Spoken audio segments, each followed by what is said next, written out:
Good evening, students. Today we will discuss Rigved Sahita, which is translated by H. Wilson. So, Horace Hayman Wilson was Orientalist and he was Sanskrit professor at Oxford University. And he has translated Rigved Sahita. So, let us see uh, what is the translation. So Horace Hayman Wilson's translation of the Rig Veda Sahita holds a significant place in the history of Indology.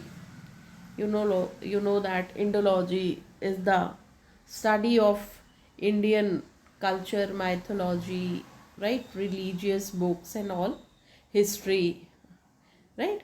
And experts or uh, the authors are known as Indologists. So Horace Hayman Wilson was Indologist, published in the mid 19th century. It was one of the earliest complete English translations of the foundational Sanskrit text. Very interesting because this translation is very important. Why? Because one of the earliest complete English translations. That's the Rigved Sahita part. This is the which is done by um, H. Wilson, and this the complete Sanskrit text is translated into English. Wilson's approach was notable for its reliance on the commentary of the medieval Indian scholar Sayana, right? She was very intelligent author, and he has taken help from her text, right? So that is important and interesting part that the she it was notable that its reliance on commentary of the medieval Indian scholar Sayana, providing a traditional Indian interpretation to Western readers. So she has provided Indian interpretation to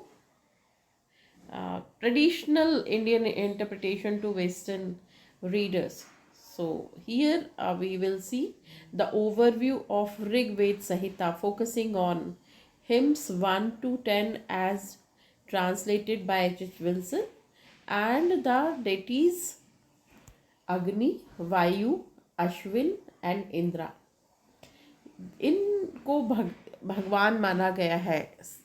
Indian mythology, according to Indian mythology, these all are deities, right? These all are divine soul. These all are worshipped in India. Agni means fire, Vayu means air, right? So ये सारे जो भी अश्विन और Indira water, right, तो इन सबको पूजा जाता है भारत में.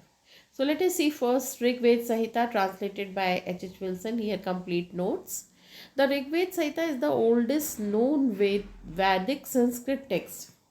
We know that it's the oldest known Vedic Sanskrit text. Rig Veda Sahita. तो ये वेद है, ऋग्वेद है ना. One of the 4 sacred conical Hindu text है ना.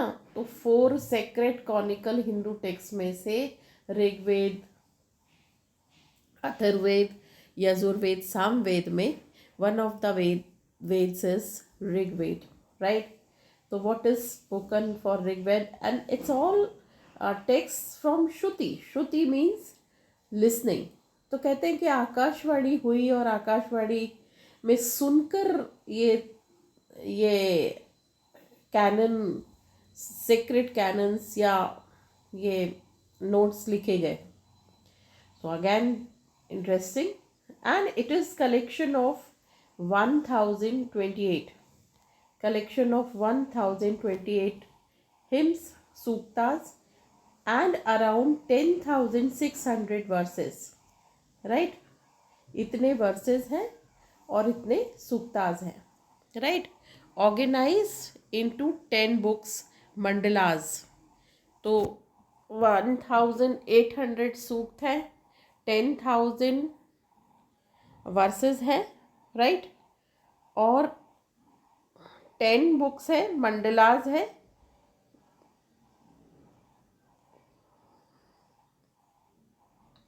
तो 10 बुक्स का, मंडलास का हम यहाँ पे डिटेल देखेंगे, राइट, क्या है। तो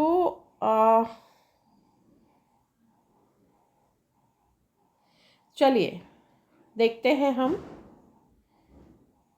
कि पहले तो ये यहाँ पर कुछ कुछ नोट्स हैं, वो मैं आपको बताती चलूँ कि जैसे आपने देखा कि यहाँ लिखा है आरसीज, आरसीज मतलब ऋचा, है ना। तो ऋचा क्या है, तो ऋचा है यहाँ पे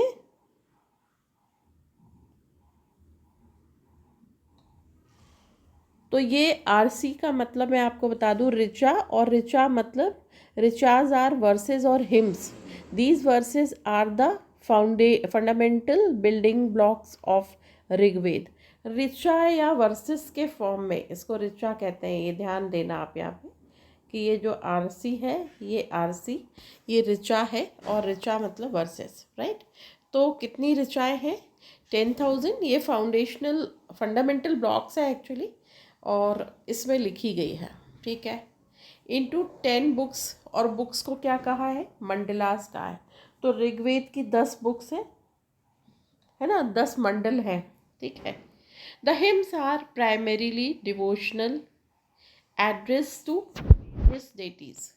और ये जो हिम्स है ये डिवोशनल है, एड्रेस टू वेरियस डेटीज, और भगवान को, देवियों को समर्पित किए गए हैं। Were use in rituals and ceremonies, जो किस में यूज़ होते थे, रिचुअल्स और सेरेमनीज में यूज़ होते थे, ठीक है। तो ये रिचुअल्स और सेरेमनीज में यूज़ होते थे, ठीक है। अब हम देखेंगे कि सबसे ज़्यादा इम्पॉर्टेंट, फिर से मैं रिवाइज कर रही हूँ कि ऋग्वेद जो है वो H.H. विल्सन ने लिखा, ट्रांसलेट किया, सॉरी। और ये one of the 4 very famous Veda, sacred conical Hindu text या वेद हैं ये 4, जो 4 कैनन, और जो शुद्ध मतलब सुनकर लिखे गए हैं, जिसमें ऋग्वेद में it's a collection of 1028 hymns और सूक्ता, हिम को ही सूक्त भी कहते हैं, एंड अराउंड 10,000 वर्सेस, 10,600 ऋचाज, और इतने इसमें वर्सेस हैं, राइट। ऑर्गेनाइज इनटू 10 बुक्स, और बुक्स को मंडल कहा गया, okay. The hymns are primarily devotional address to various deities, और ये डिवोशनल है, अलग अलग भगवानों को समर्पित है ना, एंड रिचुअल्स और सेरेमनीज में यूज़ होते थे। अब H.H. Wilson's translation, Wilson's translation is characterise by, क्या है, विल्सन ने उसको कैसे ट्रांसलेट किया। तो सबसे पहले फिडेलिटी टू सयानास कमेंट्री, उनका पूरा 100% उन्होंने ट्रस्ट किया सयाना की कमेंट्री पे, है ना, कि उन्होंने सयाना पे बहुत विश्वास दिखाया, और उनकी कमेंट्री को ही उन्होंने पूरा, यानी बिना डाउट के माना, और उस पे उन्होंने फिर अपना टेक्स्ट लिखा। तो हम ये देखेंगे कि सयाना एक संस्कृत प्रकांड पंडित थी, राइट, पंडित थे, और उनके बारे में हम देखेंगे कि कौन थे वो। तो चलिए एक बार देख लेते हैं।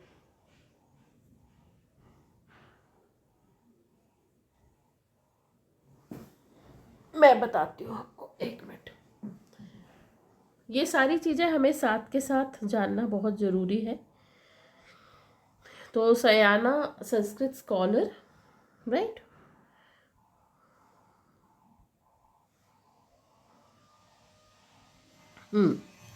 Sayana was 14th century Sanskrit scholar and commentator renowned for his comprehensive commentaries on Vedas. So he was particularly the Rig Veda.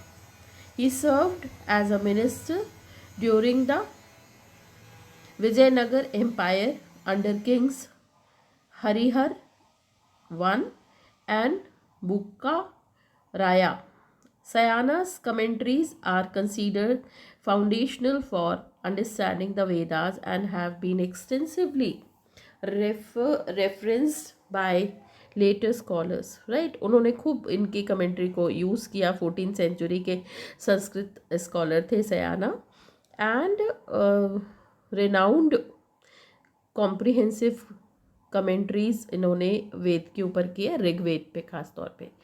तो पहला जो मेन पार्ट है वो है विल्सन ने he had shown trust on सयाना's commentary और उसको base बनाकर उन्होंने he has translated the text Rigveda. Wilson consciously followed Sayana's interpretation, which was the dominant traditional understanding of the Vedas in India. जो कि बहुत डोमिनेंट ट्रेडिशनल अंडरस्टैंडिंग, जिसको कहते हैं कि वेद को अगर किसी ने समझा है तो वो सयाना ऋषि ने समझा, स्कॉलर थे वो, उन्होंने समझा और उनको आदर्श मानते हुए which was translated bye Wilson, right?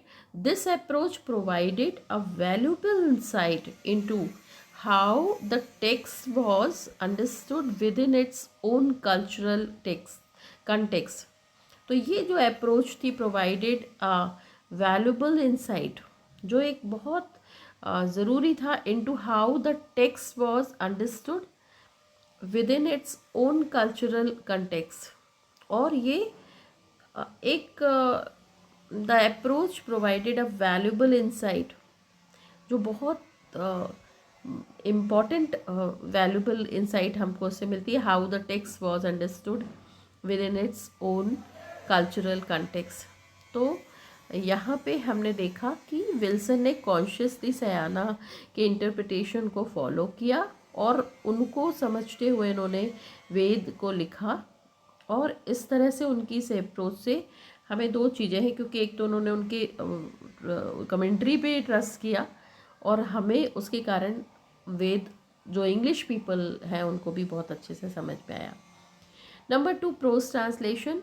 Unlike some later translations, Wilson opted for a prose translation. उन्होंने पोएम फॉर्म में नहीं किया, कुछ लोगों ने इंग्लिश में ट्रांसलेशन किया, कुछ स्कॉलर्स ने, लेकिन जैसे as we have seen that Vedas are written in Suktas and verses, so उन्होंने भी ऋचाओं को इंग्लिश में पोएटिक फॉर्म में ही ट्रांसलेट करने की कोशिश की. But unlike this Wilson opted a prose translation. इन्होंने उसको स्टेटमेंट फॉर्म में ट्रांसलेट किया है, aiming for accuracy over metrical rendering. उन्होंने उसको भी ध्यान में रखा कि जितने भी उसमें राइमिंग पैटर्न है या मैट्रिक्स हैं उसको भी ध्यान में रखते हुए एक्यूरेसी बनी रहे, लेकिन that was translated into prose form. This often result in a more literal, ज़्यादा अच्छा ट्रांसलेशन हुआ, though sometimes less poetic rendition of the origin Sanskrit. Poetic नहीं है उतना जितना संस्कृत, तो पोइटिक फॉर्म में लिखा गया है ज़्यादातर संस्कृत सेक्रेट टेक्स्ट, लेकिन उसकी ओरिजिनलिटी बनी रही प्रोज में लिखने के बाद भी. Third, scholarly approach. Wilson's work was meticulous scholarly endeavour. इनका वर्क बहुत मेटिकुलस और स्कॉलरी एंडीवर है, providing detailed notes and grammatical analysis. और बहुत अच्छा डिटेल्ड नोट्स और ग्रामेटिकल एनालिसिस है इसमें. तो ये स्कॉलरी अप्रोच है. Wilson's work was meticulous scholarly endeavour, providing detailed notes and grammatical analysis, जो बहुत अच्छा कंप्लीट नोट्स प्रोवाइड करते हैं और ग्रामेटिकल एनालिसिस भी क्या है, making it crucial resource for early वैदिक स्टडीज़ इन द वेस्ट। और इस तरह से बहुत स्कॉलरी अप्रोच है उनके। Now what is hymns 1 to 10 overview? Let us see, let us have an overview. The first 10 hymns of Mandala 1 of the Rig Veda are a good introduction of the general themes and style of Sahita. तो पहला जो part है वो क्या है, first 10 hymns जो इस book के हैं, मंडला 1 के, वो या बुक 1 के, वो क्या है, Rigveda are good introduction to the general themes and style of the Samhita. तो इंट्रोडक्शन ऑफ जनरल थीम्स और स्टाइल क्या है संहिता का, ये बताया है। दे predominantly feature invocation and praises to prominent deities. So they predominantly invocations and praises to prominent deities, seeking their blessings, protection and prosperity. So they predominantly invocations and praises to prominent deities, उनका आह्वान किया है ना deities का, seeking there blessings, उनके आशीर्वाद के लिए, प्रोटेक्शन एंड प्रॉस्पेरिटी के लिए आह्वान किया गया है इसमें। The language is rich with imagery drawn from nature and sacrificial rituals. इस फुल ऑफ इमेजरी है, and that is imagery from nature, nature से ली गई है, एंड सेक्रीफिशियल रिचुअल्स, और जो भी हमारे सेक्रीफिशियल रिचुअल्स हैं, so that makes language more rich.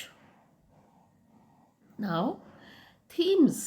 So what are the themes of early hymns? Invocation and praise, we have just now discussed, that's a invocation and praise. Number 2, sacrifice, okay, and then seeking blessings. These all are, we have now have discussed. The primary purpose of these hymns is to invoke the deities and others and offer them praise, inviting them to the sacrifice.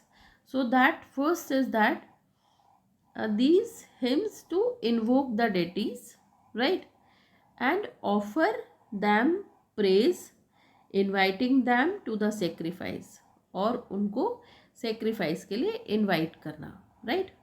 Sacrifice, the concept of sacrifice is central. The hymns describe the offering घी सोमा, ये इनके यज्ञ जब किया जाता था, तो ये hymns बताते हैं कि यज्ञ, ड्यूरिंग यज्ञ घी और soma, the role of priest and benefits derive from well performed yajna. तो इसमें क्या है, that's a offerings, the role of priest, पंडित लोग करवाते थे, and the benefits derived from well performed yajna, और बहुत प्योरिटी और डिविनिटी के साथ यज्ञ किया जाता था, right. Now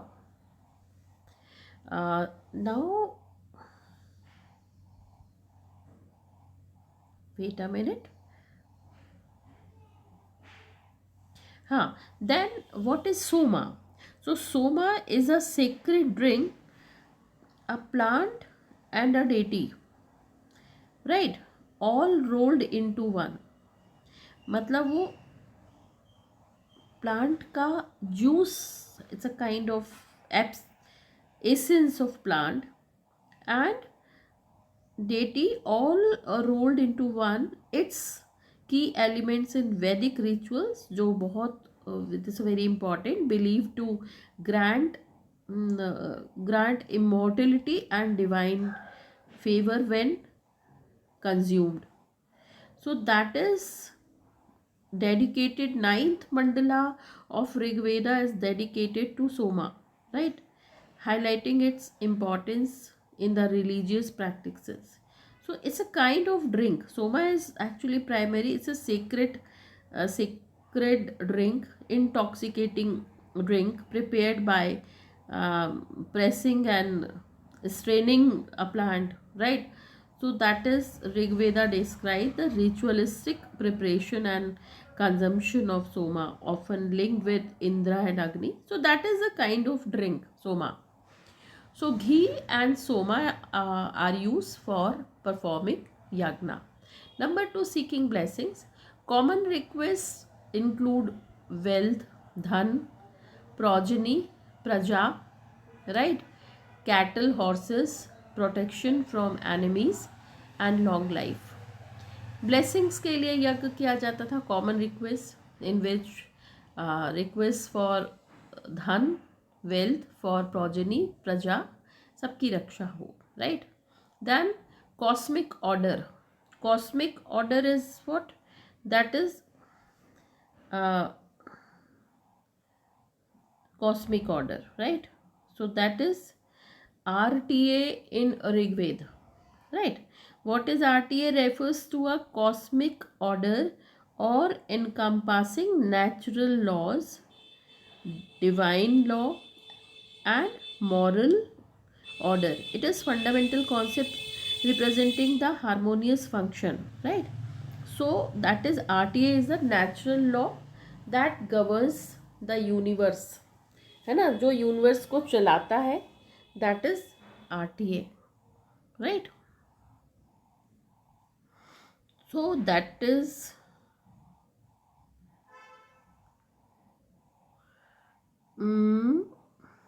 Ritu. RTA is Ritu actually, right. तो इसमें कॉस्मिक ऑर्डर ऋतु चलाती है. वेदर, पूरा वेदर ऋतु से चलता है पूरा वर्ल्ड, पूरा यूनिवर्स. तो underlying the hymns in is a sense of cosmic order and truth, right. Ritu which the gods uphold and which the sacrifices are meant to enforce. तो ये कॉस्मिक ऑर्डर जो है वो चलता है. All universe, all planets, they rotate and revolution, right. So that is morning, evening, right? And all seasons, right? For example, rainy season, summer, winter, comes time to time. So that is cosmic order. Then independence of gods and humans. Then what's the independence of gods and humans? The hymns highlight a reciprocal relationship. Human offer oblation, right? And oblation is यज्ञ, right? Offer oblation, यज्ञ कराया जाता है. पानी नहीं गिरता तो लोग यज्ञ कराते हैं.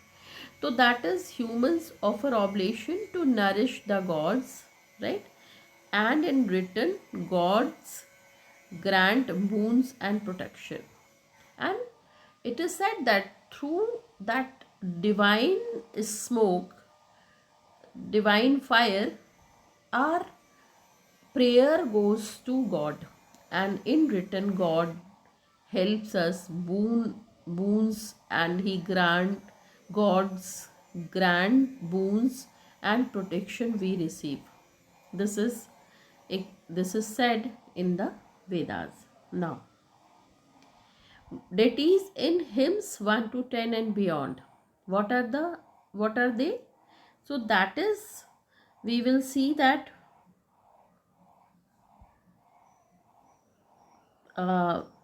देवताओं, है ना, deities is देवता, राइट. तो हम देखेंगे कि यहाँ पे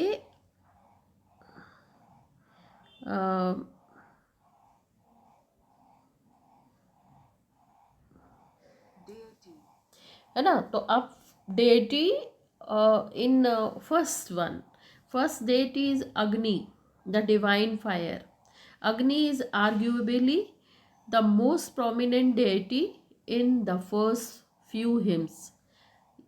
फर्स्ट फ्यू हिम्स में अग्नि को बहुत ज़्यादा इम्पॉर्टेंट माना गया है, often being the subject of the very first him of the Rigveda, right. Rigveda 1.1. तो हम देख रहे हैं कि कौन कौन सी डेटीज हैं इसमें. पहली है अग्नि, अग्नि देवता. उनको देव बहुत ज़्यादा उनका prominent deity in the first few hymns, often being subject of the very first hymn of Rig Veda. He is central to Vedic ritual system. Role and attributes. तो मैसेंजर क्या है? दूता. अग्नि is the divine messenger who carries the oblations. अग्नि is a divine messenger, right, जो हमारी बात भगवान तक लेके जाते हैं. Who carries the oblations from human to gods. Who uh, that's a that's who carries our oblation, uh, आहुति, नैवेद्य, जिससे नैवेद्य जैसे सोमा एंड घी, ये नैवेद्य है ना. तो इनको हमारी प्रार्थनाओं के साथ ऊपर तक गॉड तक लेके जाती है अग्नि, ऐसा कहते हैं. And gods and brings the gods to sacrificial ground, और वो उनकी ब्लेसिंग्स हमारे तक वापस लेकर आते हैं. ही is the link between the earthly and celestial realms, and fire is the link between earthly realms and celestial realms, है ना. तो ये हमारे बीच में एक लिंक है, और जिसको हम किसके थ्रू मतलब हमारे एक रेल्म है, हमारा एक क्या बोलना चाहिए कि हमारी एक लिमिट है ना. Realm is limit. तो उस रेल्म को हमारे क्षेत्र को, हमारे एरिया को, हमारी पेरीफेरी को, है ना, कौन हमारी लिमिट है, और सेलेस्टियल उनकी एक लिमिट है, उसके बीच में link is fire. Then priest, है ना. अब प्रीस्ट जो है वो पंडित है, तो वो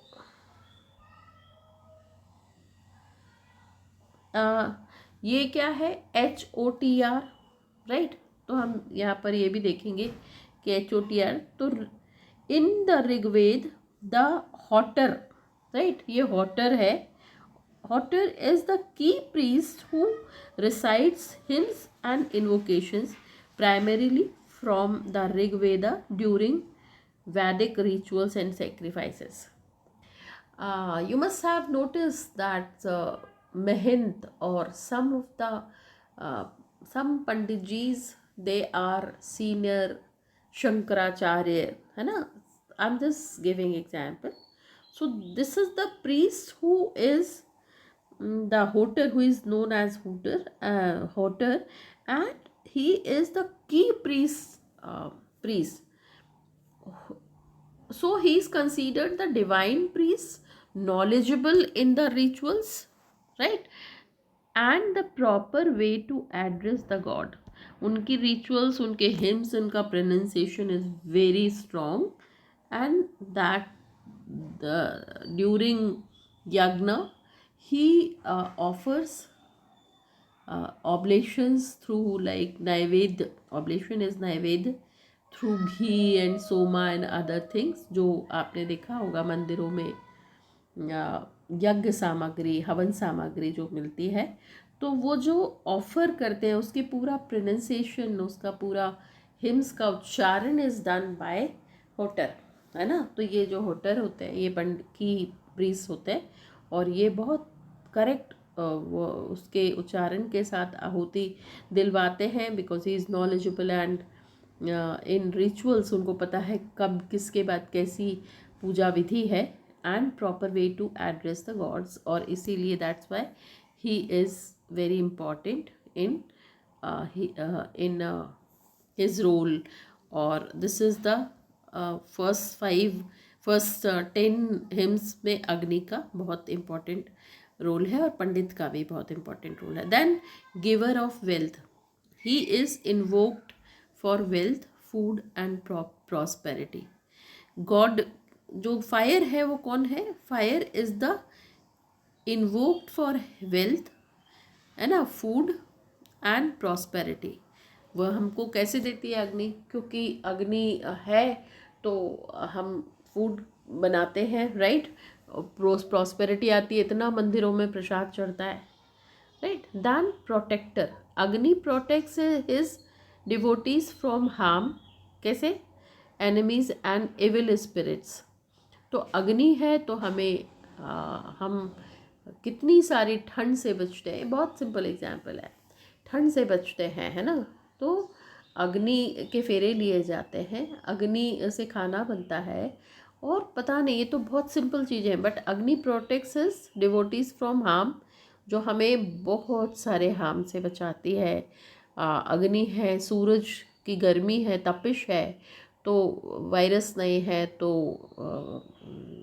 क्लैनलीनेस है, तो प्लांट्स हैं, तो ऑक्सीजन है, तो एनर्जी है, सो मेनी थिंग्स, राइट. तो दिस वे इविल स्पिरिट्स ना, तो हम आग जलाते हैं कि इविल स्पिरिट्स नहीं आती. तो he is a protector. Then omniscient, है ना, जत वेदास. तो ये क्या है? ओमनीसिएंट है, सब जगह है. He is called Jatavedas, right. And meaning one who knows all born things. जो जितने भी वर्ल्ड में लिविंग थिंग्स हैं, बॉर्न थिंग्स हैं, उनको जानती है अग्नि. और one who knows all creatures, और वो सारे वेरी स्मॉल क्रीचर, वायरस से लेके very small body to huge body, सबको जानती है Agni. Light and warmth, of course, as fire he dispels darkness, brings warmth and illuminates. Light dispels darkness, right? And brings warmth, of course, and illuminates, and जगमगाती है हमारी life, right? तो that is the role of Agni. Born of strength, he is often described as son of strength. वो strength, ऊर्जा शक्ति है, right? So that is साहस सुनह, है ना. मतलब हमारे अंदर एनर्जी, हमारे अंदर साहस, हमारे अंदर courage. It feels courage, referring to friction that generates fire. दो पत्थर को टकराने से फायर निकल जाती है. तो दैट इज स्ट्रेंथ, कि पत्थर को जोर से जब व्हेन इट इज अगर हम जोर से नहीं मारेंगे तो आग, तो that is when we have to touch, right, strongly to pebbles, and then it creates fire, right. So that is. Now hymn 1.1 Agni. The hymn is a quintessential invocation of Agni, praising him as the chief priest, the god who brings wealth and the conveyor of sacrifices to the deities. This hymn is a quintessential invocation of Agni. So 1.1 is very important hymn which invokes the Agni, जो जिससे अग्नि उत्पन्न होती है. Praising him as the chief priest, the god who brings wealth. तो ये सबसे बड़ी प्रीस्ट है अग्नि, जो who brings wealth and the conveyor of sacrifices to the deities. और हमारे त्याग से डेटीज, जो देवता हमारी बात सुनते हैं. It sets the tone for the entire Rig Veda, and Rig Veda is what? This is starts with 1.1 hymn 1.1, which is fire, right? By emphasizing the importance of ritual and role of Agni within it, Wilson's translation captures the reverence and specific roles attributed to Agni. Okay.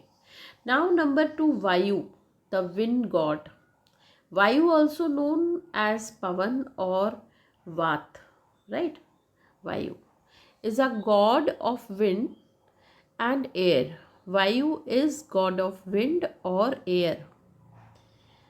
वो वायु is Pavan, और Vat, who is god of wind or air, he is the god of wind or air, while not as frequently invoked as Agni or Indra in the early hymns. His presence is significant, especially in conjunction with Indra, and not always frequently invoked, but yes, that's a conjunction with Indra. So Vayu comes with air, water, right? So air comes with water, right? Breeze comes with water. And what are the roles and attributes? Bearer of fragrance and sound. So Vayu is the bearer of fragrance and sound. Vayu is associated with movement of air, carrying sounds, right? And scents, खुशबू, fragrance अपने साथ लेके जाती है, मिट्टी की खुशबू, plants के, पौधों के, फूलों की खुशबू, तो which is translated by Vayu. Then swiftness, हवा के समान तेज. It is characterise by his speed and swiftness, जो सबसे तेज चलती है, right? So that is characterise by speed and swiftness, often depicted with swift horses or chariots, जिसको हम घोड़े वायु में दौड़ रहे हैं, राइट? सो वायु इज डिपिक्टेड विद हॉर्सेस और चैरियट्स, राइट? जो चैरियट्स में या हॉर्सेस में रथ की सवारी करते हुए बहुत तेज निकलते हैं. सो that is next character of वायु. Then of course purifier. Wind is seen as a purifying force. So it purifies the force. Then partner of Indra. It's a partner of water, cloud. Vayu is often invoked alongside Indra, especially in hymns relating to the Soma sacrifice. So Vayu is often invoked alongside Indra. वायु हमेशा इंद्रा के साथ उसको उनका invoke किया जाता है, specially in the hymns, specially in the hymns relating to Soma sacrifice. और Vayu often invoked alongside Indra, specially in hymns relating to Soma sacrifice, जहाँ पे हम वो ड्रिंक, प्लांट का ड्रिंक डाला उनको ऑफर किया जाता है यज्ञ के दौरान, तो उसमें ये पार्टनर माने जाते हैं, वायु माने जाती है. Indra drinks the soma. इंद्र जो थे वो सोम को पीते थे, जो soma it's a kind of drink जिसको वो पीते हैं. And Vayu is present to assist और accompany him, and Vayu accompanies soma, right? Indra.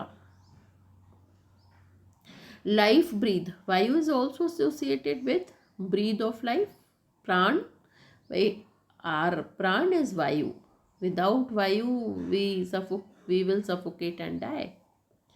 So hymns involving Vayu, while not always the sole deity of hymn, in the very first 10, Vayu frequently appears in hymns directed to Maruts, storm gods often associated with Indra and Vayu, right? So Indra and Vayu is oftenly associated, or as a companion to Indra, highlighting the importance in the atmosphere and his role in facilitating divine presence at rituals. And Vayu is very important during rituals. So that is divine presence at rituals. So the atmosphere, because of Vayu, it's a and role in facilitating divine presence at rituals, and because of Vayu, that rituals are performed. So Wilson's translation would show him as a powerful, swift deity, often invited to drink soma. तो वो Wilson ने जो translation किया है, वो show him as a powerful swift deity.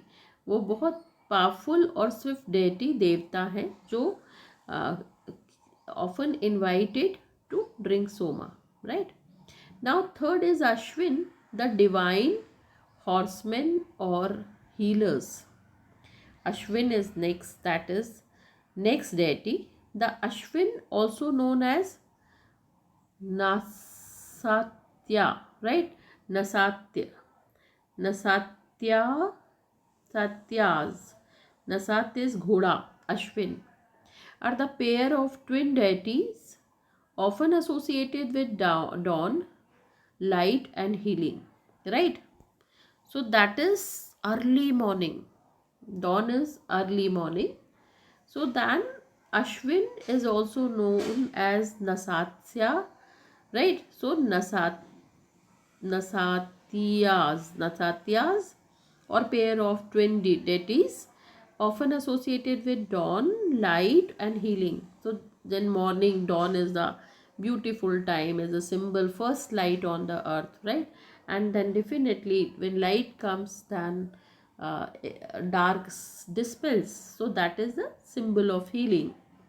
They are frequently depicted as youthful, handsome and riding in a golden chariot. So Ashwin comes in golden chariot, very energetic, youthful, handsome and riding in the golden chariot. तो सोने के रथ में आते हैं और बड़े handsome होते हैं अश्विन्स, राइट? अच्छा, इनका रोल एंड एट्रीब्यूट्स क्या है? Healers and physicians. ये physician is kind of doctor. They are renowned for their miraculous healing powers, जो जल्दी से किसी भी चीज़ को ठीक कर देते हैं. And are invoked to cure diseases, restore sights and even revive the dead. So healers, they are physician, they are invoked to cure diseases, number of diseases and restore sight.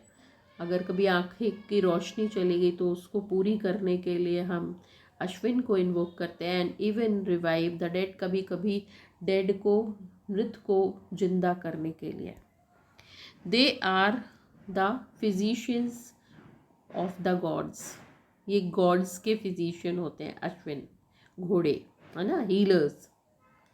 Then rescuers, ये rescuers भी हैं. The Ashwins are celebrated for rescuing people from distress, danger and difficult situations, often performing astonishing feats.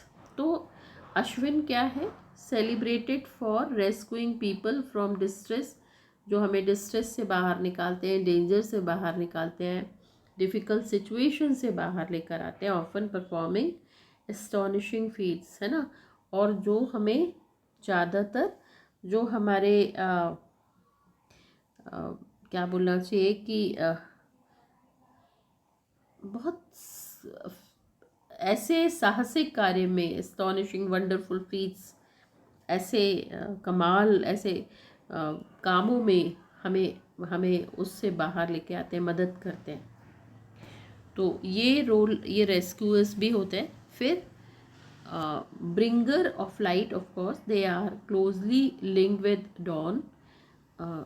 सुबह बिल्कुल early morning dawn के साथ आते हैं, dispelling darkness and bringing new light. रोज़ एक सवेरा, नया सवेरा लेकर आते हैं. फिर youthful and swift, they are always describe as young, agile and swift, है ना. बहुत एजाइल, पावरफुल होते हैं, तेज होते हैं, बहुत फास्ट होते हैं. Travelling quickly in the chariot, और चैरियट में घोड़े पे सवार होके, कहते हैं ना, आते हैं. तो ये अश्विन होते हैं, ठीक है. These are the Ashwin divine horseman, जो सवेरे सवेरे आते हैं. Generosity, they are known for benevolence and willingness to help. ये बड़े बेनिवलेंट होते हैं और हेल्प के लिए आते हैं. तो hymns invoking Ashwin, several hymns in the Rigved are dedicated to Ashwins, praising their exploits and seeking their aid to various predicaments. तो ये हमारे जब कुछ तकलीफ होती है तो seeking their aid, तो हम उनसे उपचार मांगते हैं in various predicaments during our tough time. and these hymns often list their various rescues. और इनका उच्चारण करने से हम बाहर आते हैं, हीलिंग एक्ट्स, और हीलिंग होती है mental, physical, right, biological, emphasizing their benevolence. और हम उनकी कि आप बड़ा क्षमा करने वाले देवता हो, तो आप हमें क्षमा करो, इस तरह से आप हमें एनर्जी दो, आप दयालु हैं, आप कृपालु हैं, ऐसा ऐसा वाला आह्वान किया जाता है। Wilson's translation highlight their benevolence and miraculous deeds. तो विल्सन ने उनको बताया कि वो बड़े बेनेवोलेंट हैं, वो बहुत दयालु हैं, कृपालु हैं, और लोगों की बात सुनते हैं, हमारे आह्वान को सुनते हैं। फिर है Indra, the king of gods. अभी बारिश का टाइम चल रहा है, वॉरियर और रेन गिवर। तो बारिश नहीं होती तो आपने देखा होगा यज्ञ में आह्वान किया जाता है। तो जो ऋग्वेद के फर्स्ट टू 10 हिम्स है, which are pronounce, which are spoken, and we invite this way, we invite Indra, right? So Indra is one of the most prominent and frequently invoked deities in the Rig Veda. तो इंद्र सबसे ज़्यादा prominent and frequently जिनको हम बुलाते रहते हैं, time time को हम उनको आमंत्रित करते हैं। तो one of the most prominent and frequently invoked deities in Rigveda, he is the king of gods. वो गॉड के किंग हैं naturally, right, and god of storm. और वो भगवान गॉड ऑफ स्टॉर्म है, thunder and war and great warrior, and he is the god of storms, thunder, war and great warrior. whenever there is no rain, whenever there is flood, in both the extreme situation we remember Indra, the king of gods, है ना, he is the warrior, he is the rain giver। तो इंद्र को याद करते हैं। Indra one of the prominent and frequently invoked deities in Rigveda, जिनको बहुत बार वर्णन किया गया है। He is the king of gods and god of storm, thunder and war and great warrior. Okay, his role and attribute, तो that is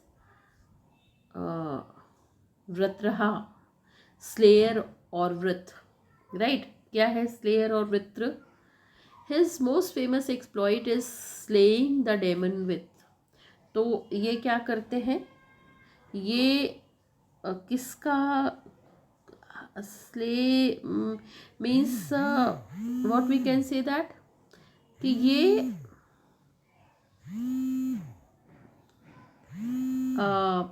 his most famous exploit is slaying the demon wrath, है ना। तो ये उपव्रत करने से Demons को खत्म करते हैं। Who had enveloped the waters there bye releasing the rivers and bringing prosperity to the earth. तो who has had enveloped the waters, जो water, slaying the demon with, who had enveloped the waters, right.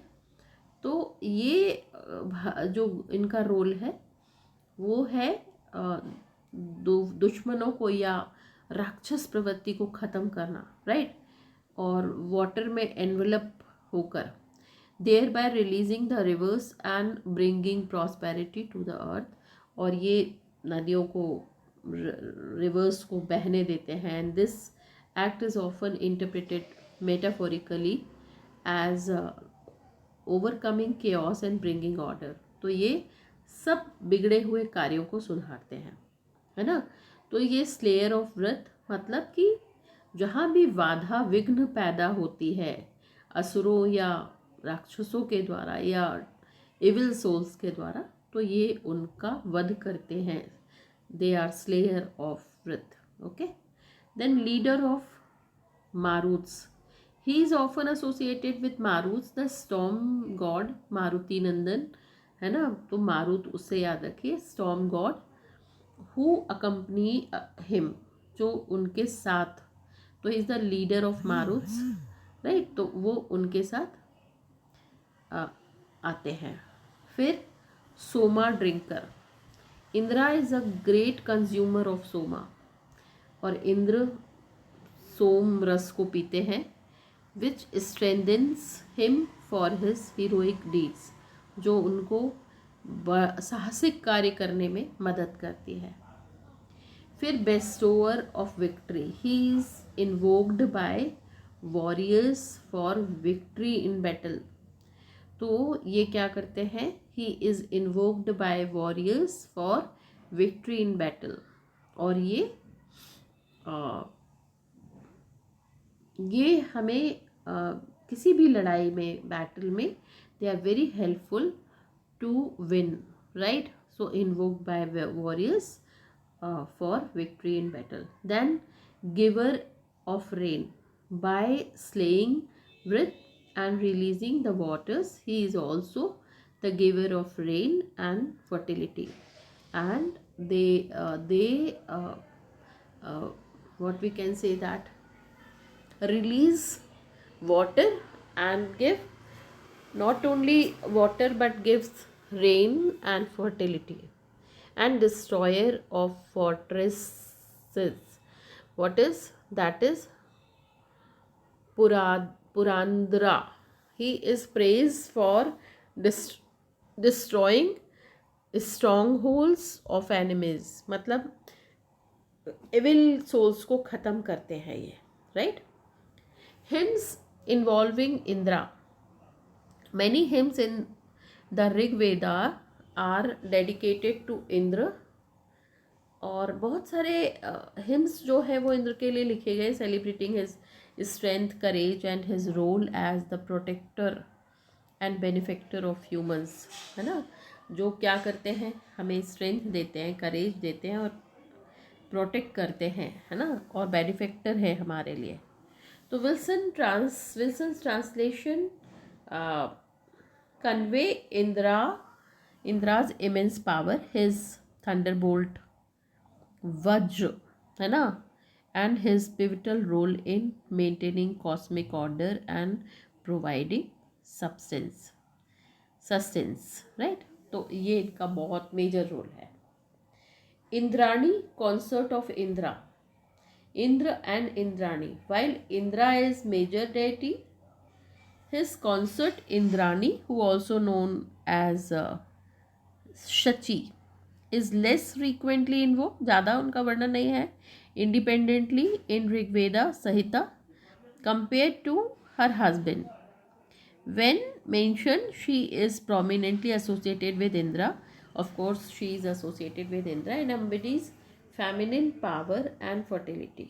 And she has feminine power and fertility, being a female. Now, role and attributes. Consort of Indra, her primary identity is as the wife of Indra, Indrani, right?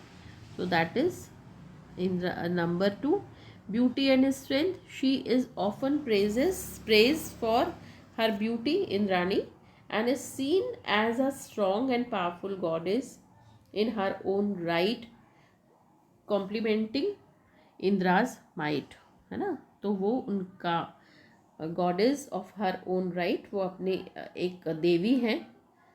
फिर fertility and progeny, of course like many goddess she is associated with fertility and the blessing of progeny, जो bless हैं और fertility के लिए। And charming and desirable, और ये बहुत charming और डिज़ायरेबल हैं, राइट, तो ऑफ कोर्स बहुत ही ज़्यादा चार्मिंग है, राइट, तो that is there, okay. Then conclusion, so that is hymns involving Indrani presence in Rig Veda is mainly in hymns addressed to Indra or in specific section where divine consorts are mentioned. She represents the female aspect of divine power and domestic sphere of gods. And she represents the female aspect of divine power, right? तो एक तो female है and then divinity है. Wilson translation would depict her in these supportive yet powerful roles. So Wilson has given importance, and then he depicted her uh, in these supportive yet powerful roles, emphasizing her connection to Indra and boons she can bestow, particularly related to family and lineage. तो जो पूरा उनकी family और मतलब क्या बोलना चाहिए कि उनकी जनरेशन, राइट, तो उस वंशावली को, है ना, लीनेज को चलाने के लिए ये आशीर्वाद देती हैं. तो finally what's the conclusion of Wilson's translation of early Rig Veda is H.H. Wilson's translation of Rig Ved Samhita, particularly the initial hymns, provides a crucial window into the foundational beliefs and practices of early Vedic society. So it provides a very big chance to see into the fundamentals, beliefs, and practices of early Vedic society. How was the society? What was the structure of the society, and their habits, and their what we can say that hmm, lifestyle, right? So, through his careful adherence of Sayana's commentary, readers gain access to a traditional understanding of these ancient texts. The hymns themselves reveal a polytheistic pantheon where deities like Agni, Vayu, Dashwin, and Indra are invoked for specific purposes, reflecting the pastoral, agricultural, and martial concerns of Vedic people. कि उस समय कितना हम we can see that how nature is given importance, and the ritualistic context, the emphasis of sacrifice, and the desire of material and spiritual well-being are all clearly articulated in these powerful and ancient poetic expressions. This is poetic expression, of course, but then here we have seen that how in the prose form Wilson has taken help of Sayana's uh, scholar, one of the scholars, Sayana's commentary, and then he has translated Rig Ved Samhita 1 to 10, right? Hymns 1 to 10. So this is something we have discussed, and I hope you must have got something. And thank you for your queries. All the best. God bless you.